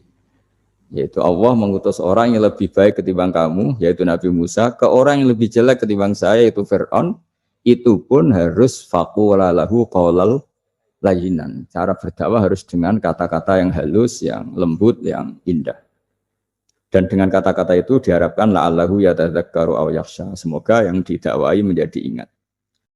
Sehingga dengan kemampuan ilmiah seperti ini menjadi pegangan bersama bahwa kita sebagai dai atau sebagai tetangga atau sebagai sama-sama warga Indonesia, bawaan kita memang harus faqula lahu qaulal layyinan la'allahu yatadzakkaru aw yakhsha. Kemudian dalam disiplin ilmu yang lain, halus itu tidak kuat. Angin itu ya halus, tapi kalau di manage itu jadi kekuatan yang dahsyat. Begitu juga air dan sebagainya. Sehingga tidak perlu khawatir terus kalau dakwah halus itu tidak punya efek yang signifikan. Tidak juga. Allah Ta'ala itu pengelola angin. Angin itu kekuatannya dahsyat. Sehingga Nabi Sulaiman dikasih kekuatan angin dan bisa terbang kemana-mana. Kemudian sekarang jadi teknologi yang banyak memanfaatkan angin. Mulai rem, mulai apa saja. Sehingga dari cerita saya ini kemudian terus kiai-kiai itu membentuk dakwah termasuk di ekonomi dengan cara yang rileks. Nah, cara rileks itu satu tentu dimulai dengan ilmu. Misalnya begini, saya beri contoh. Ketika ada orang melafadzkan kalimat la ilaha illallah, tiada Tuhan selain Allah. Kemudian kalimat ini mungkin kalau orang NU baca itu rutin ya, karena kiainya kelamaan ya yang ikut sambil tidur. Ya. Kalau tahlil itu disebut kiai tertentu itu mesti yang belakang, wah suwi itu kalau kiai itu lama itu. Nah kiainya juga karena jadi lakon ya, kan lebih semangat karena pegang mic. Biasanya gitu di NU itu. Kalau khotib mesti semangat karena yang pegang mic, yang dengerin mesti ngantuk karena monoton itu. Karena yang mendengerin sudah tahu, pasti nyuruh baik meninggalkan yang jelek. Jadi ilmunya sudah disimpulkan dulu. Setiap yang tidur di masjid mesti tak tanya kenapa tidur. Ilmunya ada perkembangan, Gus, nyuruh yang baik, meninggalkan yang jelek. Tapi kalau ilmunya agak ada perubahan kan dengar semua pasti nyuruh yang jelek, meninggalkan yang baik. Karena watak manusia itu agak-agak suka fitnah, itu suka geger. Tapi kalau monoton itu mesti enggak itu. Tapi yang menjadi pegangan kita, saya ulang lagi, itu ilmu dulu. Saya ulang lagi ilmu dulu. Saya berkali-kali menyontohkan, kalau ada orang kafir, orang yang tidak bersyahadat 70 tahun, kemudian dia bersyahadat sekali saja di akhir hayatnya. Itu kata Allah, qulil ladzina kafaru iyantahu yughfar lahum ma qad salaf. Katakan ke mereka yang kafir, jika dia mau bersyahadat, itu masa lalunya diampuni semua. Sehingga kedahsyatan kalimat ini luar biasa. Orang yang kafir 70 tahun saja, barokahnya la ilaha illallah ini, dosanya bisa diampuni semua. Nah kemudian karena ilmu ini tidak begitu populer atau kurang dipopulerkan, atau kita sendiri kurang menghayati, sehingga la ilaha illallah itu lebih dianalisis, cara lafadz ini, pelafatannya ada sanadnya enggak ya. Terus cara melafatkan bareng-bareng seperti itu ada tumpengan ini bid'ah enggak ya.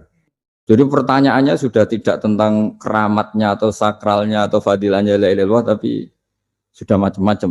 Wiridan cara seperti ini ada hadisnya enggak, legal enggak, terus ada sanadnya enggak. Jadi saya mohon semohon-mohonnya untuk teman-teman yang di Al-Iman itu harus ngaji ya. Ngaji itu nanti kamu tahu cara mandang sebuah ibadah atau perilaku atau apa sajalah tahu. Karena al-ilmu yurisul ahwal, ilmu itu bisa mengilhami cara pandang. Dulu yaitu saya ulang lagi, ketika zaman Hindia Belanda, karena pemerintahnya Hindia Belanda itu ulama-ulama keras sekali, sejelek-jeleknya ulama itu yang datang ke Umarok. Tapi setelah era Mbah Hashim, era era sampai Mbah Maimun, itu mereka peduli sama Umaro, sama semuanya sama-sama warga Indonesia yang ingin melihat Indonesia yang lebih baik. Sehingga banyak, ya kakak saya sendiri pernah wakil bupati, terus putra Mbah Maimun wakil gubernur. Ini teman saya Ki Hafid ya bupati. Semenjak itu terus, dan itu nggak lepas dari cara pandang. Yaitu cara pandang diantaranya adalah cerita tentang Nabi Musa yang Allah tetap peduli sama Fir'aun. Sehingga tetap didakwai Nabi siapa? Musa. Dan posisi Musa datang, bukan memanggil. Ya, cuma kayak sampai sekarang tuh belum pernah ke kantor bupatinya Pak Hafid. Karena kadang-kadang orang terus curiga mengajukan proposal jadi karep. Ketemu bupati itu sialnya kiai kan mesti pikirannya orang bupati ini nyangoni, kiai ini disangoni itu. Itu terus kayak kita fakir miskin itu. Jadi makanya saya itu belum pernah datang. Tapi alhamdulillah karena beliau berambisi menjadi wa khairul umara mayatuna babal ulama.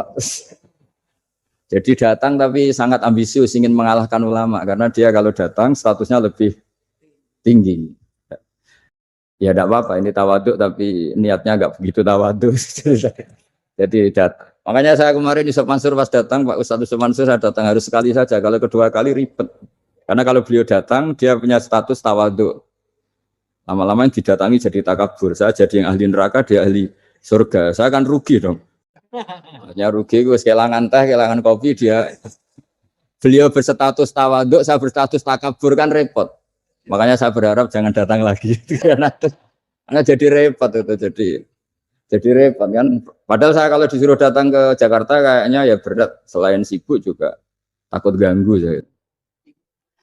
Jadi saya sering di Jakarta tapi ya tadi jarang ya. Biasanya nganggarkan waktu hanya pas saja, tidak kurang tidak lebih. Biasanya ngajar di pondoknya Pak Kures itu di Baitul Quran ya. Hanya ngajar santri-santri. Nah, jadi pemahaman Quran dulu itu kata Imam Ghazali. Ini sekaligus karena ada Pak Ustadz Yusuf Mansur. Itu membaca Quran itu membaca, bukan bercerita. Kalau kamu membaca seperti ini, kunta qori'an, kamu pembaca. Pembaca itu yang mengambil pelajaran. Tapi kalau kamu hanya cerita, itu namanya kunta hakian. Sebenarnya Anda tidak membaca Quran, tukang cerita. Misalnya tadi, cerita Nabi Musa datang ke Fir'aun. Itu kalau kamu hanya cerita, wah dulu itu ada orang namanya Fir'aun, didakwai Nabi yang namanya Musa. Ya itu namanya tukang cerita. Kalau kamu pembaca tidak gitu. Betapa baiknya Allah. Orang sengawur Fir'aun saja inginnya Allah masih ingin diselamatkan. Dengan mengutus Nabi Musa kekasihnya. Itu namanya kunta qori'an. Kamu pembaca betul. Bukan kunta hakian. Kamu tukang cerita. Begitu juga seterusnya tentang Quran ayat-ayat seterusnya. Sehingga yang diharapkan dari pembacaan Quran itu memang kita sebagai ahli baca, ahli mu'tabir ya, ahli yang ngambil pelajaran, bukan tukang apa? Cerita. Sehingga dulu ketika Sayyidina Umar radhiyallahu anhu ketika membuka Baitul Maqdis atau Baitul Muqaddas dan diajak syukuran, pesta-pesta makan itu. Beliau enggak mau. Ketika ditanya kenapa engkau enggak mau, alasannya itu langsung beliau baca Quran. Jadi saya punya sekian contoh. Saya ulang lagi, saya punya sekian contoh.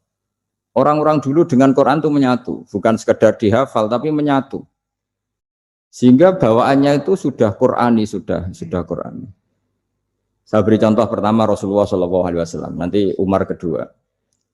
Rasulullah itu pernah enggak makan sampai 3 hari. Terus ditanya oleh sahabat, lalu kekuatan engkau bisa hidup apa?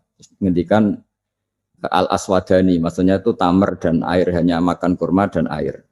Tapi beliau tidak ketemu roti atau tidak ketemu nasi lah kalau orang Indonesia. Ketika hari ketiga dikasih makan oleh sahabat, dipotongkan kambing, kemudian baru makan 3 lukmah, kira-kira ya 3 asupan nasi, berhenti. Padahal sahabat yang lapar sama dengan Rasulullah itu membayangkan Nabi itu sampai kenyang, sampai apa. Tapi ketika ditanya, seperti ini pun nanti ada hisabnya. Walatus alunna yauma idzin anin naim. Jadi acara makan-makan gini itu nanti ada hisabnya. Nabi nangis. Akhirnya sahabat nggak jadi nerusin makan. Jadi ketakutan orang dulu sama ketika Sayyidina Umar dijak pesta ketika memenangkan Baitul Maqdis itu. Inna wa ta'ala ayyara qauman. Allah itu mengkritik sebuah komunitas kaum karena apa? Adhabtum thayyibatikum fi hayatikum dunya wastamta'tum biha. Kamu adalah orang-orang yang jatah nikmat kamu sudah kamu habiskan di dunia. Adhabtum itu kalian habiskan jatah kenikmatan kamu di dunia. Wastamta'tum biha, kamu di dunia sudah berpuas-puas. Maka jatah Anda sekarang di akhirat habis. Sehingga Sayyidina Umar enggak mau pesta-pesta karena takut jatah nikmatnya habis. Kata beliau terus astabqi thayyibati, akan saya sisakan sisi-sisi kebaikan saya supaya tidak habis. Corong Jawa itu aja dientek-entekno biar jatahnya masih. Sehingga di dunia kiai itu ya meskipun saya akrab bupati, akrab mungkin wakil gubernur, saya itu ya jarang ketemu. Karena kalau orang Jawa bawaannya ketemu ya makan-makan, guyon-guyon. Nak keterusan ras mlebu swarga. Makanya saya pastikan Pak Yusuf Mansur ke sini tidak akan saya jamin, biar aja, biar jatahnya masih.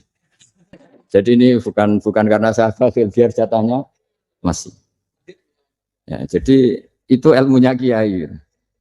Nah, efek dari ilmu ini dahsyat. Kalau Anda berpikir tentang nasib Anda di akhirat, nanti bawaannya juga tidak akan mudah menyalahkan orang lain. Tidak akan menghakimi orang lain karena sibuk dengan dirinya sendiri, tapi tidak dengan makna egois, tapi makna orang baik itu siapa? Orang yang sibuk dengan app pada dirinya, dengan kekurangan pada dirinya, saking sibuknya mikir app-nya sendiri, tidak sempat mengoreksi app-nya orang lain. Itu awal ilmu.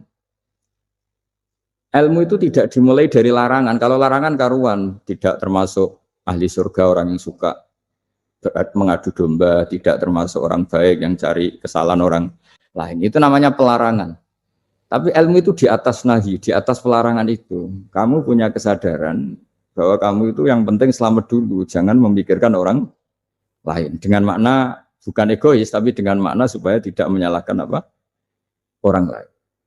Nah, saya termasuk ya boleh dikatakan kiai lah, yang paling fanatik bahwa semuanya itu harus dimulai dari ilmu. Ya saya ulang lagi, dimulai dari ilmu. Nah, dari sini kemudian saya berharap Indonesia menjadi damai, menjadi baik. Itu bukan karena kita baik-baik banget, ya tidak mungkin kita ada nabi, tapi karena sudah sibuk dengan memikirkan kesalahan diri sendiri. Sehingga misalnya kita baca Quran, Rabbana dzalamna anfusana, lalu kita langsung ingat betapa hubungan kita dengan Allah itu harus ikrar dulu, merasa dolim dulu, merasa salah dulu. Nah, kalau semua orang merasa salah di depan Allah ini mesti bawaannya agak mudah menyalahkan orang lain karena kita bilang Rabbana dzalamna anfusana. Nah, itulah ilmu-ilmu yang mungkin banyak pembaca Quran tapi hanya baca, atau kalau baca ini tok disebut al-haqi, ahli cerita. Yang dibutuhkan tuh al-qari', pembaca kemudian mu'tabir, kemudian mau beriktibar. Seperti yang dilakukan tadi Harun Ar-Rasyid tadi. Inna wa ta'ala arsala man huwa khairun minka ila man huwa syarrun minni. Wa ma'adzalika yaqulu wa ta'ala faqula lahu qaulal layyin. Ya, kamu tidak usah memaksakan musyaddid keras sama saya, karena Allah Ta'ala telah mengutus orang lebih baik ketimbang kamu, yaitu Nabi Musa, ke orang yang lebih jelek ketimbang saya, yaitu Fir'aun. Itu saja harus beretika, faqula lahu qaulal layyinal la'allahu yatadzakkaru aw yakhsha. Dan alhamdulillah bawaan kita sebagai orang Timur atau orang Jawa itu kalau mau ngandani orang itu halus sekali. Di antara bentuk kehalusan kata-kata diceritakan di ayat lain ketika Nabi Musa ketemu Fir'aun. Dawuhnya begini, fakul apa itu yang di juz 30 yang juz 30 ini yang bagian dari, kan tadi hanya fakul lahu qaulal layyinan. Lahu qaulal layyinan itu bentuknya apa? Ya, bentuknya apa? Itu Nabi Musa disuruh ngendikan sama Fir'aun. Apakah kamu mau saya nasihati? Fakul halaka ila antazakka. Halaka itu pilihan, hal itu istifham. Laka itu otoritatif. Jadi betapa santonya kalimat itu. Fakul halaka ila antazakka. Jadi kalau dimaknani model Pak Hafid, model saya ngaji di sarang itu, halaka onoto iku kedue sira, berhak bagi kamu, berhak bagi Anda, apakah Anda berhak loh mendapat nasihat supaya Anda jadi orang yang lebih baik. Halaka ila antazakka. Jadi tidak kalimat perintah, tapi kalimat pilihan. Apa engkau mau saya beri nasihat? Wah dia ka ila rabbika fatakhsha. Dan saya beritahu kamu tentang Tuhan dan kemudian kamu menjadi orang yang baik, fatakhsha, orang yang punya khasyah, punya. Jadi kayak apa kalimatnya itu? Napa jenengan kerso? Itu kalau orang Jogja, orang-orang daerah-daerah yang berada nyugui tamu itu kan, ayo makan-makan. Itu kan kayak tamunya itu kelaparan. Masa Pak Yusuf Mansur kelaparan? Tidak mungkin kan? Masa Ustadz terkenal kelaparan kan? Tidak mungkin. Gitu. Monggo, nopo jenengan ngersakno. Karena bisa saja tamunya itu tidak kerso. Mungkin karena darah tinggi, mungkin karena takut dianggap fakir miskin, macam-macam kan orang tidak. Itu kalimatnya itu halaka ila antazakka. Kayak apa indahnya dakwah? Halaka ila antazakka. Itu ada kata laka itu. Ya terserah jenengan mau enggak? Wa ahdiyaka ila rabbika fatakhsha. Nah, itu yang disebut membaca.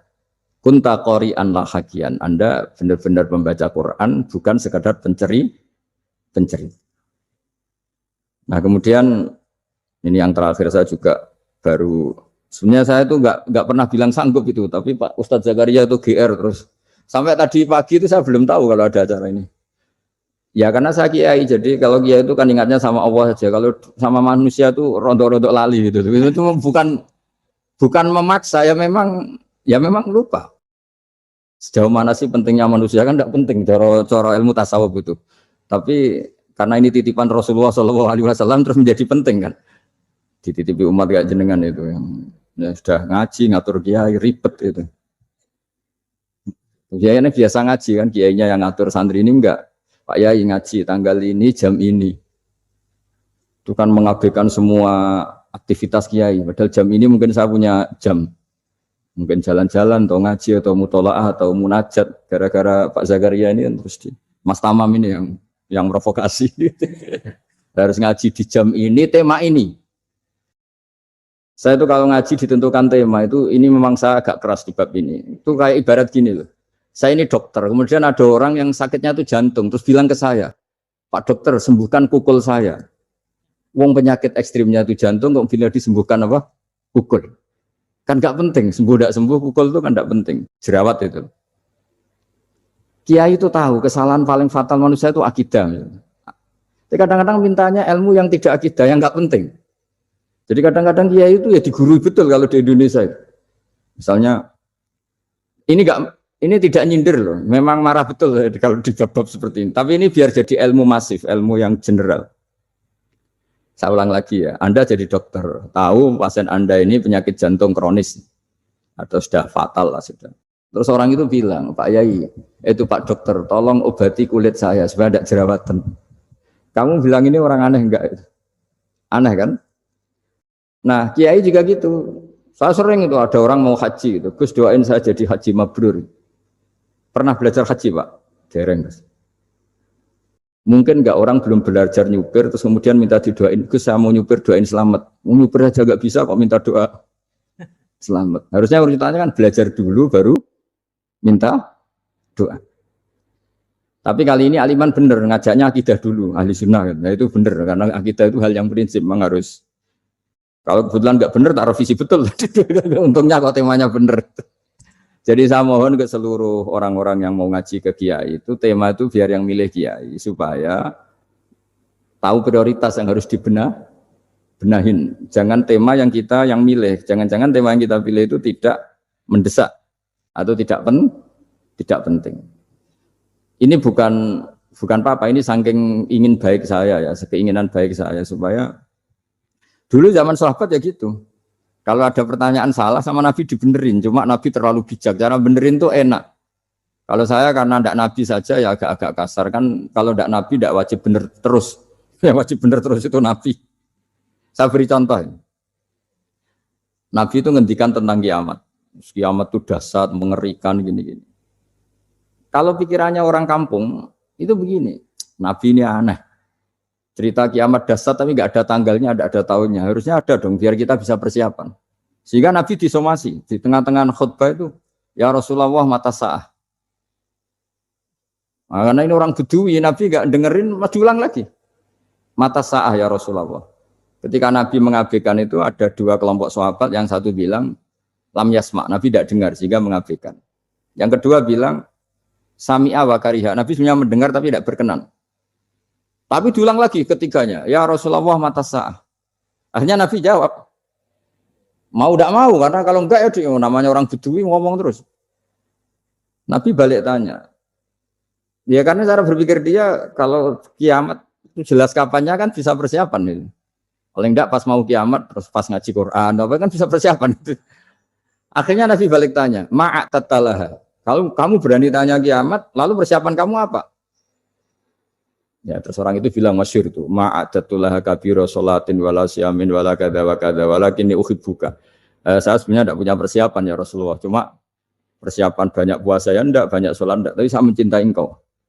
Masyhur itu jadi hadis paling legenda, almar'u ma'aman ahabba. Sebagian disebut anta ma'aman ahbabta. Ini kata semua sahabat yang di masjid. Si Bedui ini orang paling dibenci sahabat. Karena mengganggu Nabi saat khutbah. Tapi akhirnya ini menjadi orang paling dicintai sahabat karena barokahnya itu hadis itu keluar secara terbuka. Almar'u ma'aman ahab. Sebagai riwayat yuhsyarul mar'u ma'aman ahabba. Nanti orang akan sowan sama Allah bersama orang yang mereka cinta. Itu sahabat-sahabat fama farihu ba'dal Islam farohahum biadal hadis. Mereka tidak pernah senang setelah masuk Islam sesenang hadis ini. Karena kita tidak perlu soleh-soleh banget, cukup nyintai orang apa? Soleh gitu. Makanya saya sekali bilang itu ya, kadang-kadang saya jadi orang alim itu ya rugi. Ruginya tadi, misalnya untuk menjadi orang alim kan harus hafal Quran, ngaji Bukhari, Muslim, Ikhya. Ternyata pengumuman kedua orang nggak bisa apa-apa, gelombang kedua para pecinta, aduh itu kan repot ya. Jadi kita yang jadi orang alim susahnya bukan main, ternyata disaingi pengumuman kedua dan para pecintanya, wah itu kan.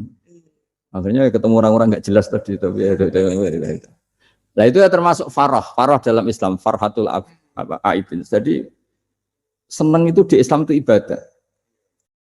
Ya qul bi fadlillah wa bi rahmati fa bidzalika falyafrahu. Senang itu diperintahkan Allah.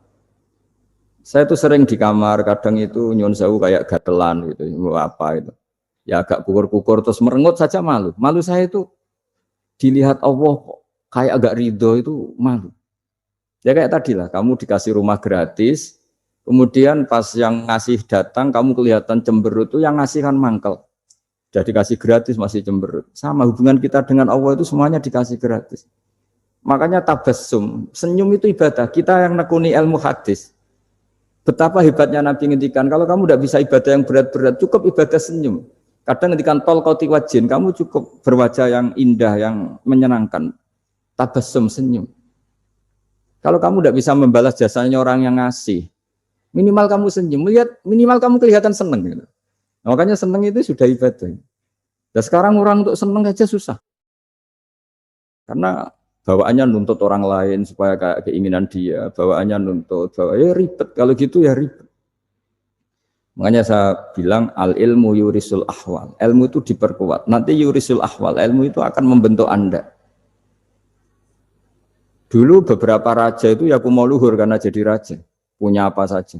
Tapi punya penasihat ulama, itu nasihat itu sederhana. Ada seorang raja tanya ke kiai, gimana dengan semua kerajaan saya? Wah, padahal dia punya apa saja. Jenengan miskin sekali, itu kerajaan seluas ini. Kok bisa aja? Terus ditanya sama si ulama tadi, andaikan Anda di padang pasir, kemudian kalau tidak minum segelas air itu mati. Apakah Anda akan membeli segelas air ini dengan semua kerajaan Anda? Oh iya, pasti apapun saya lakukan untuk mendapat satu gelas air. Terus la tafrah bimulkin la yusawi syarbatamain. Kamu jangan bangga dengan kerajaan yang nilainya itu enggak sebanding dengan segelas apa? Air. Akhirnya raja itu mikir, saya tidak jadi raja bisa hidup. Tapi kalau enggak minum air, mati. Berarti penting satu gelas air. Akhirnya lama-kelamaan ini anggap kerajaan itu biasa, ternyata enggak sepenting segelas air. Ya seperti kita lah, misalnya orang enggak punya alpat itu enggak malu. Tapi kalau enggak punya celana itu malu. Kamu mau punya alpat enggak punya celana?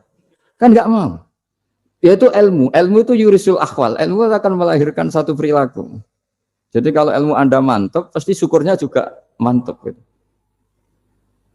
Ya makanya saya termasuk kiai yang selalu mendorong pentingnya ilmu. Bahkan kata Sufyan Ats-Tsauri ngendikan saking pentingnya ilmu ada kata fa'lam annahu la ilaha illallah, dimulai kata fa'lam.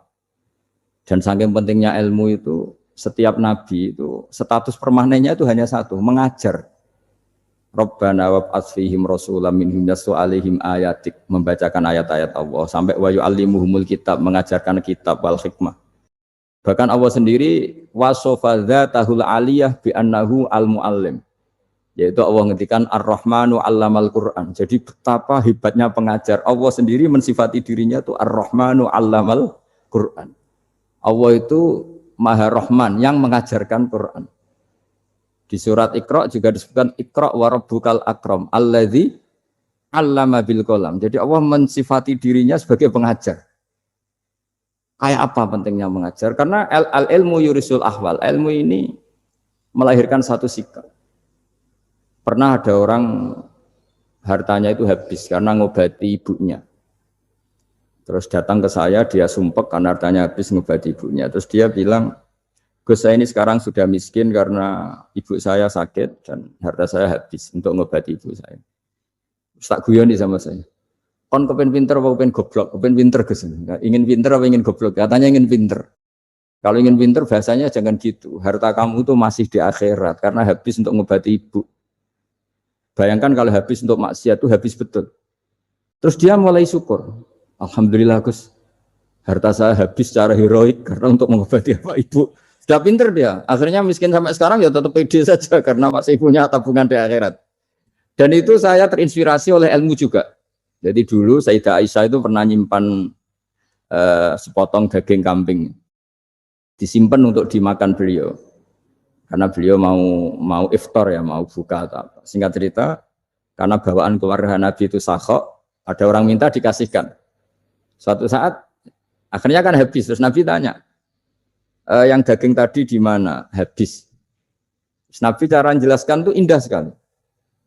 Harta kamu itu baju yang kamu pakai, nanti ya rusak. Yang kamu makan, nanti ya ke WC. Wa tasaddaqta fa abqaita. Memang di semua riwayat itu pakai dhamir mukhatab mudzakkar. Meskipun asal-usul riwayat itu untuk Sayyidah Aisyah. Karena untuk umum. Yang kamu sedekahkan tuh yang masih. Kamu jangan bilang kamu sedekahkan tuh yang habis. Yang kamu sedekahkan tuh yang masih. Misalnya saya punya uang 1 miliar misalnya.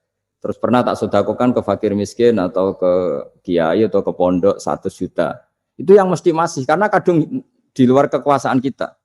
Kadung lillahi ta'ala. Justru yang masih itu yang potensi nanti untuk hal-hal yang kurang positif.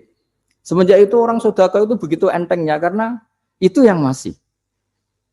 Ya tapi tentu syaratnya yang tepat ya. Saya sekarang sering kampanye sedekah tepat. Karena misalnya sering saya itu didatangi orang kaya. Gus, saya ini punya uang banyak, ingin punya masjid biar dipakai orang Jumatan. Terus saya bilang, kamu ingin jadi orang baik betul apa baik versi Anda? Baik betul Gus. Tak ajarin mau, gak tersinggung. Mau Gus. Kalau Anda bikin masjid di kampung Anda, masjid terbaik di dunia sekalipun, yang bingung saya ahli fikih. Kok bisa? Kan terjadi 2 Jumatan, nanti sahnya yang mana? Kamu enak aja bikin masjid gak? Kamu bikin masalah baru bagi kiai fikih di daerah kamu.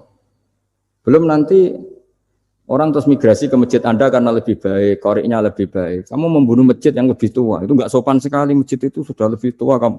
Akhirnya mikir. Enggak usah Gus kalau gitu, sedekah apa saja yang penting perintah jenengan gimana. Ya sudah. Jadi sedekah itu juga harus dibina supaya kalau orang kan bisa saja kan uang 100 juta itu untuk fakir miskin manfaat, ternyata untuk masjid yang sifatnya aksesoris. Untuk lampu yang kristal yang mahal-mahal bukan yang pokok. Itu pentingnya ngaji ya. Jadi lagi-lagi al-ilmu yurisul ahwal. Ilmu itu melahirkan satu sikap. Jadi ketika ada masjid baru, kalau orang nggak bisa ngaji fikih, oh, wow ada masjid baru, masjid banyak. Tapi kalau yang ngaji fikih ngerti, ini malah ada masalah baru karena ada ta'dudul Jumatan. Gimana hukumnya 2 Jumatan dalam kondisi yang tidak mendesak? Makanya sekarang saya baru kampanye itu. Dulu itu kalau ada masjid banyak itu kan faktornya beda ormas, beda pemahaman atau agak jauh. Masih hukum sosial. Atau bawaan kondisi, misalnya di dekat UGM itu ada masjid kampung pertama, bawaan masjid karena ada kantor besar, atau bawaan ada pabrik besar, atau ada sekolahan besar. Nah sekarang itu ada pertanyaan baru, ada masjid baru karena ada orang kaya ingin bikin masjid. Itu gimana ini hukum? Nah, tapi kalau orang nggak nekuni fikih itu ya langsung wah bagus untuk bangun masjid. Bagus piye gene sing kangelan memfikihkan tadi. Nah itu ilmu. Jadi kalau yang tidak nekuni fikih itu ya tidak tersiksa, tapi yang nekuni fikih itu pasti tersiksa karena seperti itu tadi. Ya jadi saya mohon di antara cara kita dakwah secara damai itu dimulai dari Robbana Zolamna Anfusana. Itu dipakai Nabi, di redaksinya diganti dengan makna supaya kita per individu matur Allah apa ini zulam tu nafsi zulman kabiron katsiran. Nah bawaannya orang mengaku dolim, mengaku salah itu kan sudah tidak sempat mikir salahnya orang apa lain. Dan dari sini kemudian dia jadi orang yang tawadhu, yang ubudiyah, yang macam-macam. Sehingga Nabi itu bukan dianggap ya, pasti penjelas terbaik. Terus Allah meredaksikan wa ma tuqaddimu li anfusikum min khairin tajiduhu indallah. Apa saja kebaikan yang kamu sudah berikan untuk Allah sampai akhirat itu ya pasti kamu temukan di akhirat. Terus yang terakhir saya beri contoh orang peminta-minta sa'il. Itu Sayyid Ali Zainal Abidin kalau ada orang minta-minta terus dikasih, misalnya dikasih ya 100.000 atau 50.000 atau 10.000 sesuai kemampuan yang memberi, itu marhaban biman hamala zadi ilal akhirah. Saya terima kasih ya, gara-gara kamu minta uang saya jelas sudah sampai akhirat. Coba kalau di rumah bisa saja untuk hal yang tidak positif. Jadi bawaannya itu cara pandang itu rubah. Jadi sebenarnya kalau kita ngasih uang di masjid, ngasih kiai atau ngasih fakir miskin, ya uang itu yang masih, bukan yang habis. Itu watasodak kata fa'abqaita, yang kamu berikan itu hakikatnya yang masih. Karena sudah ada kamu otak-atik lagi, makanya disebut wakaf. Sebenarnya wakaf itu dulu secara makna lughat, saya ulangi secara lughat. Maknanya itu sudah berhenti, wakfun maknanya berhenti. Nah sodako itu dari kata sodako maknanya benar. Orang yang sering sodako berarti imannya benar. Orang yang uang sudah diberikan berarti dia sudah terputus, wakaf berhenti dari hubungannya dengan dia. Sudah dikasihkan berarti selesai. Sehingga wakaf dan sodako itu sebenarnya maknanya saling melengkapi. Kemudian orang-orang fikih karena ada disiplin ilmu tertentu, wakaf itu untuk sodako yang permanen, yang abadi, kemudian sodako untuk infak. Tapi itu kan hanya istilah-istilah dalam disiplin ilmu. Sebetulnya kalau pakai ilmu yang umum, sodako ya bisa disebut wakaf, wakaf ya bisa disebut apa? Sodako. Karena maknanya sodako itu wakaf. Wakaf itu apa? Qat'u raqabatil malik an hadal mal atau an malih. Hubungan pemilik harta ini terputus dari harta itu. Jadi misalnya saya sudah wakaf tanah ini ke masjid, sudah diterima. Buat saya kepikiran gadekan atau menjual sudah tidak bisa, sudah berhenti di situ saja hubungan saya dengan kepemilikan harta itu. Makanya disebut apa? Wakaf. Dan kalau saya wakaf berarti menunjukkan kebenaran iman saya karena sudah menafkahkan sebagian harta untuk Allah Ta'ala. Disebut sodak. Makanya bahasa Arab itu gampang ya. Kalau sodaqah. Orang kalau bayar mahar disebut sodak karena menunjukkan cintanya. Teman yang setia disebut sodik karena ya benar dalam berteman. Abu Bakar disebut as-siddiq karena sangat membenarkan kanjeng Nabi dan seterusnya dan seterusnya. Ya jadi semoga ayat tadi, dan saya mohon maaf karena ya memang saya kalau ngaji ya alami seperti ini, tapi insya Allah barokahnya alami itu menjadi ikhlas, tidak tasonnuk, tidak riak, tidak tebar pesona kalau dalam bahasa itu. Yang jelas saya inginlah bahwa ayat yang saya baca tadi benar-benar jadi pegangan bersama. Faqula lahu qawlan layyina la'allahu yatadzakkaru aw yakhsha. Ya, mohon maaf. Assalamualaikum. Nggih. Kula badhe nerangaken kenapa begitu orang hormat sama Sayyid Abdul Al-Haddad. Beliau adalah wali yang dapat gelar Qutbul Irsyad. Yang sing orientasine niku menunjukkan jalan ilallah wa ilal jannah. Terus niki kula waos sing paham nggih alhamdulillah, mboten nggih alhamdulillah. Jadi nak sing mboten niku konsisten, biasane ra paham wis ra paham ae, biasane mboten paham, mboten usah dipaksakan. Nggih kula waos bismillahirrahmanirrahim. Maqala fi kalimati la ilaha illallah. Nggih kula suwun dirungokaken tentang fadilah la ilaha Wa qila lahu radhiyallahu anhu khatirukum biddu'a li fulan bitsabat wa huwa syakhsun kabirus sinni. Faqala idza arada tabat falya'uddu ala qawli la ilaha illallah wa yulazimuha tawal yulazimha.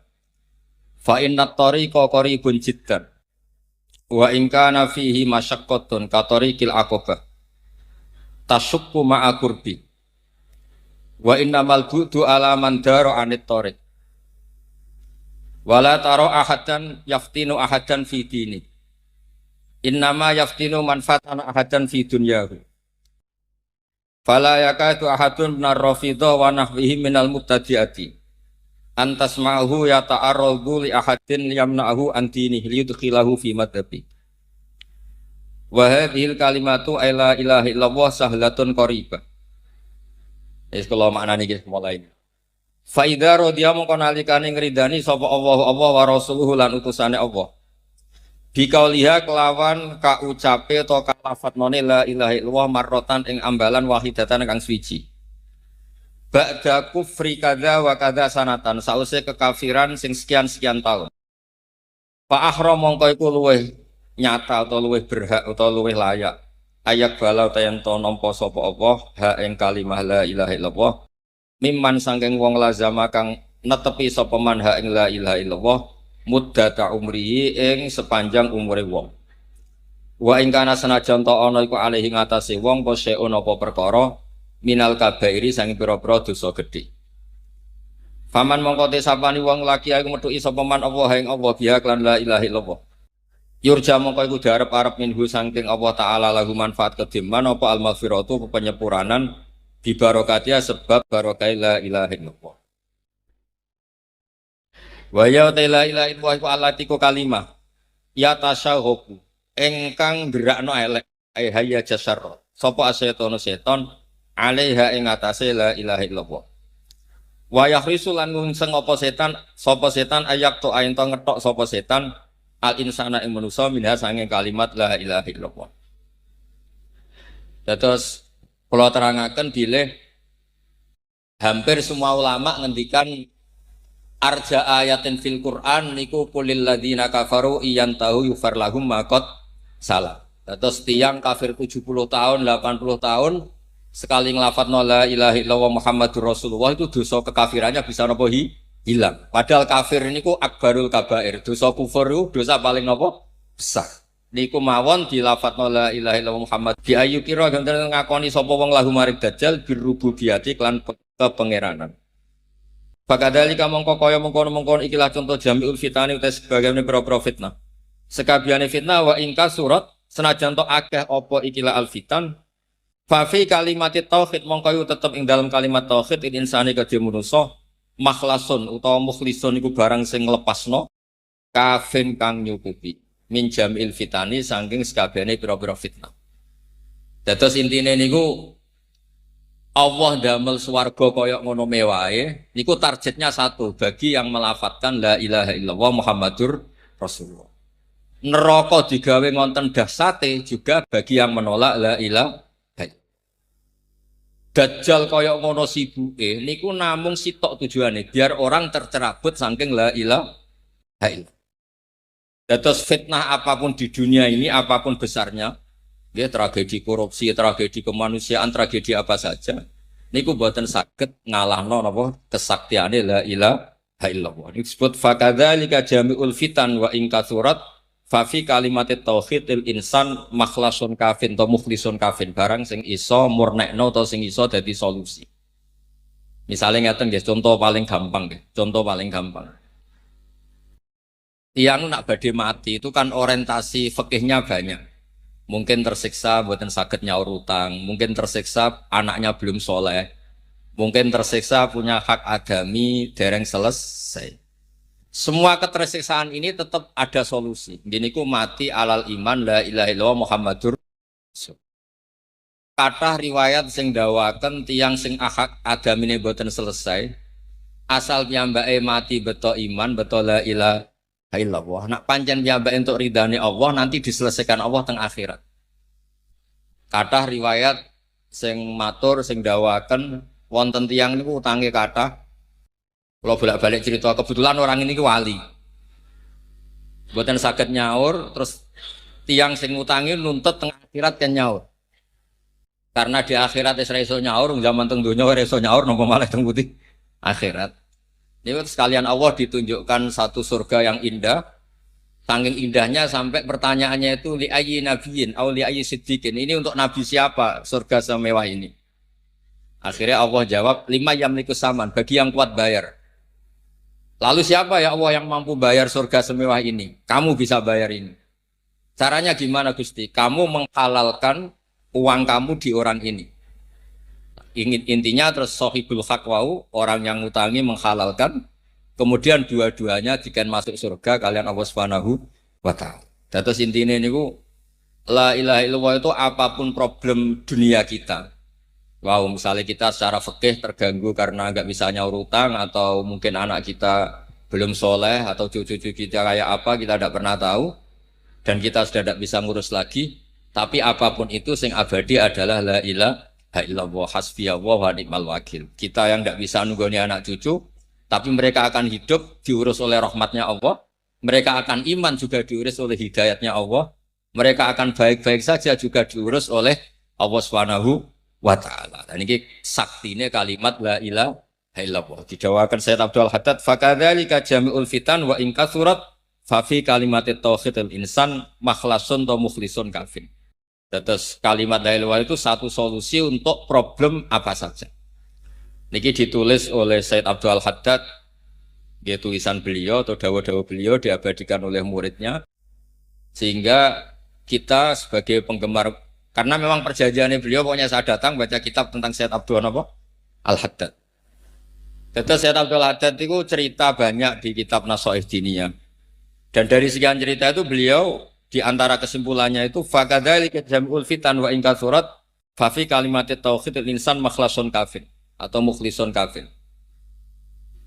Karena la ilaha illallah itu kalimat yang begitu sakral. Ibarat kalau bolak-balik nyontokno. Kalau orang ASN di Lamongan, ada orang 1000 ngundang sama satu bupati ngundang, itu kira-kira ASN datang kemana? Datang ke undangan satu bupati dibanding 1000 orang. La ilaha illallah juga gitu. Kalau timbangan jenengan ada la ilaha illallah dan yang lainnya itu kesalahan semua Anda, tentu malaikat tidak akan berani tidak mempertimbangkan la ilaha illallah. Kalau sampai malaikat mengalahkan la ilaha illallah berarti mengabaikan kalimat la ilaha illallah. Makanya kathah cerita barokah la ilaha illallah niku fala yasqulu ma'asmillahi ta'ala syai'un. Tidak akan ada timbangan yang bisa mengalahkan kekuatan la ilaha illallah. Makanya memiliki disebut fakadzalika alfitan wa in katsurat fa fi kalimatit tauhid linsan makhlasun kafir.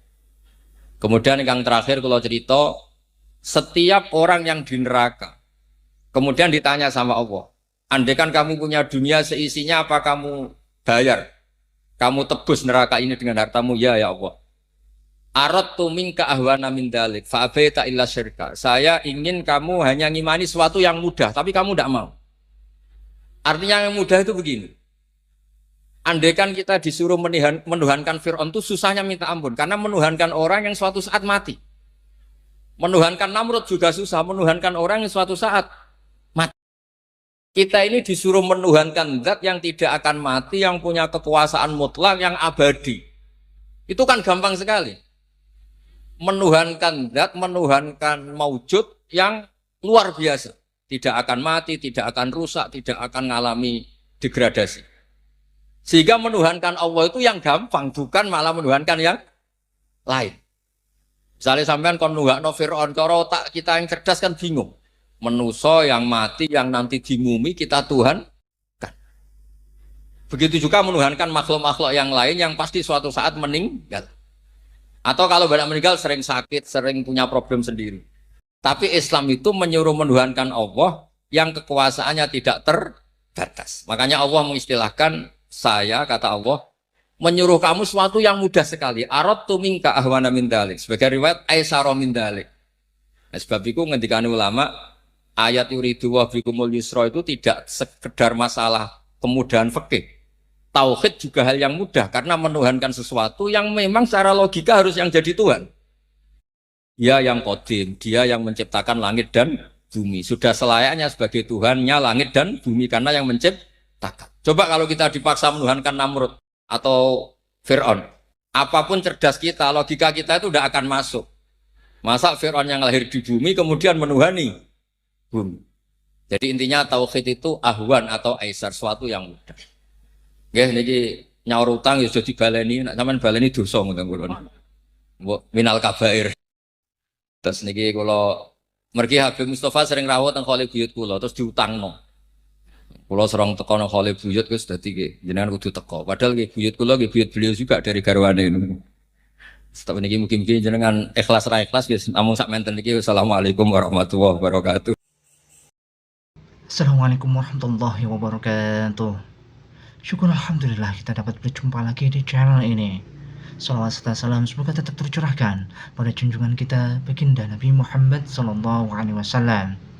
Allahumma salli ala sayyidina Muhammad wa ala ali sayyidina Muhammad. Sahabat beriman yang dirahmati Allah Subhanahu wa taala. Alhamdulillahirabbil alamin. Telah kita simak bersama kajian Ghosbah Kiai Haji Ahmad Bauddin Nur Salim. Semoga apa yang disampaikan oleh beliau dapat bermanfaat dan berkah untuk kita semua. Amin amin ya rabbal alamin. Wal taufiq wal hidayah. Wassalamualaikum warahmatullahi wabarakatuh.